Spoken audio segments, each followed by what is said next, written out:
और अगर आपको याद है तो दाब प्रवणता और समदाब रेखाओं का पवन की गति से सीधा संबंध है। यानी दाब प्रवणता अगर ज्यादा है तो पवन की गति ज्यादा होगी, समदाब रेखाएं अगर सघन है, पास पास हैं, तो पवन की गति ज्यादा होगी।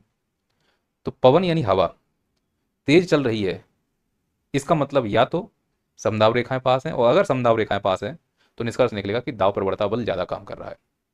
तो दाब प्रवणता बल और समदाब रेखाओं की सघनता वायु की गति के समानुपाती होता है। इस प्रकार का भी अगर स्टेटमेंट आएगा तो हम एडजस्ट कर लेंगे। फिर एक शब्द और मैंने सिखाया था जो कि कॉन्सेप्ट है। आपने एक शब्द सुना होगा, कोरियोलिस फोर्स, पढ़ा है मुझसे? ये जो कोरियोलिस बल है, यह क्या करता है? यह वायु की गति को नहीं, वायु की दिशा निर्धारित करता है।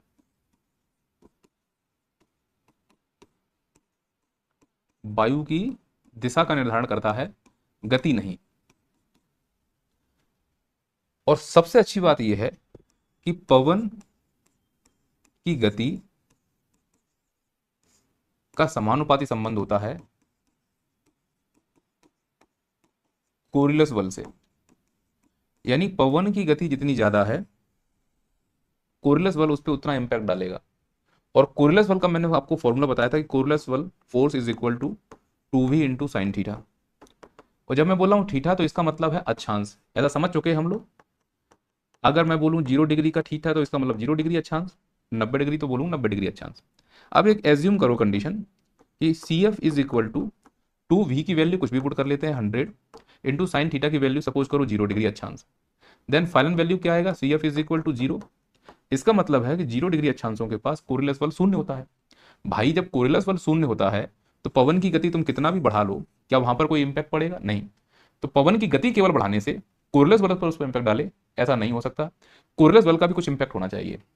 इसीलिए विषुवत रेखा के पास पे हवाएं कितनी भी तेज चलें, अगर वहां कोरियोलिस बल उपस्थित नहीं है तो हवाओं में ऐसी वक्राकार संरचना नहीं बनेगी, हवा में बात नहीं बनेंगे, हवा में चक्रवात उत्पन्न नहीं होगा। इसीलिए विषुवत रेखा के पास चक्रवातों की उत्पत्ति नहीं होती है। बताओ क्यों?